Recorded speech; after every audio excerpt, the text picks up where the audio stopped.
저는 신영증권의 이우정 대리고요. 제 왼쪽에 신영증권 박소연 이사님이십니다. 제 오른쪽에 신영자산운용에서 황명찬 팀장님이시고요.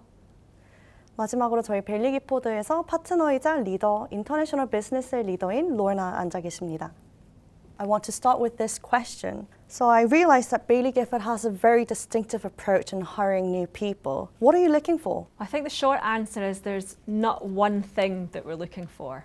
We're looking for lots of different people. I suppose the easy option is to pick somebody who's done a finance or an economics degree. And that might be the right thing in some circumstances, but not always. So we've got people from a wide range of disciplines. So perhaps they've studied philosophy or psychology or economics. Or we've got somebody who's studied zoology. So we want people who are curious about the world, who are willing to state their views and disagree with each other in a nice way, and just to have a really broad array of different people. And we think if we can do that, if we can get people with different interests and from different disciplines, that makes for better teams and then hopefully for better decision making. So I'm not an economics or a finance graduate either. I studied politics here at University in Edinburgh.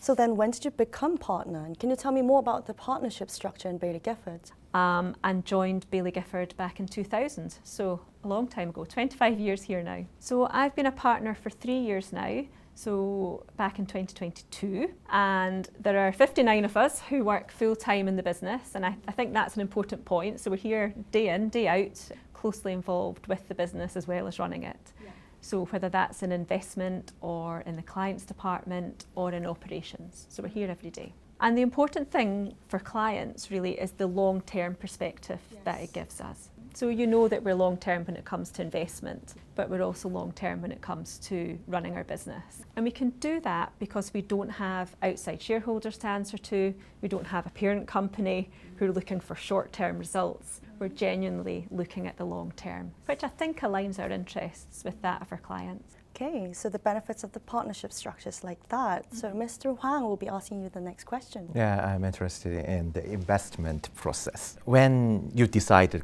invest in a company at very early stage, LTGG team and Baillie Gifford, positive side of the company. Is it true? Certainly at the beginning. Yeah. So we have regular stock discussion meetings and somebody from the team will have written a note and they will have sent it round in advance and they get together the whole team gets together to discuss. Yeah. And the easiest thing in the world is to be negative and to knock holes in the note that's been produced. But instead of doing that, we set aside the first part of the meeting only to be positive. So we're testing the upside here. Yeah. We're saying to the person who's written the note, have you been positive enough? Could the case for this company be even better? Yeah.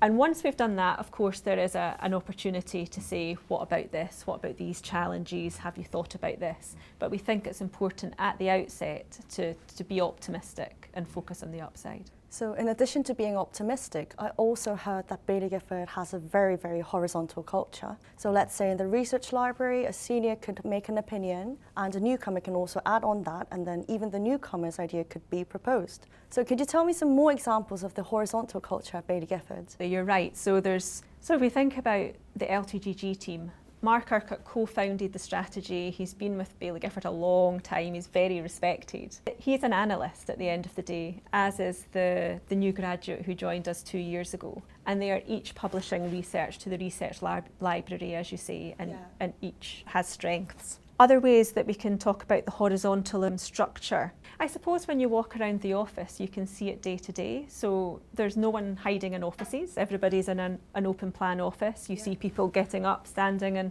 going around talking to each other, sharing ideas. Yes. And then more widely in the company as a whole, we think it's important to look after our culture, get people together. Just a couple of weeks back, we got the whole company together for our away day. Of course, golf. We're in Scotland after all. Yeah, definitely. But you could make chocolates or jewellery or go trekking with alpacas as well. That's so cute. And then we all got together for a big barbecue at the end of the day. And we think these things are important to maintain our culture. Yeah, that's great. Great unity for sure. Okay, so our last question will be made by Ms. Park. I love book, and in the search for Google, I heard that you have an annual the nonfiction book prize. So it was very interesting for me. So because every asset management doesn't have any kind of the culture and the academic network. So can you tell me about the more the Beilligipold does with the academics and then social network?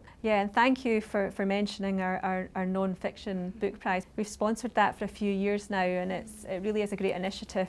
It looks at non-fiction books from a really wide spectrum, whether it's biographies or from the arts or a huge array of things, and there's a judging panel who looks at about 100 or so books and then eventually finds a winner. As well as that, we also have links with lots of academics and academic institutions around the world. And the reason for doing that, it's not totally altruistic. Obviously it helps the academics, but it also helps us. We want to look in as many different places as possible when it comes to our investment research, and these links with academics just gives us a different insight that others don't get. When you're talking about society as a whole, the other thing we do is we really want to support charities across the world. In lots of cases they're local charities, and we want to get our staff involved with nominating these to make sure we're directing monies in the right way. So we have a Charity of the Year,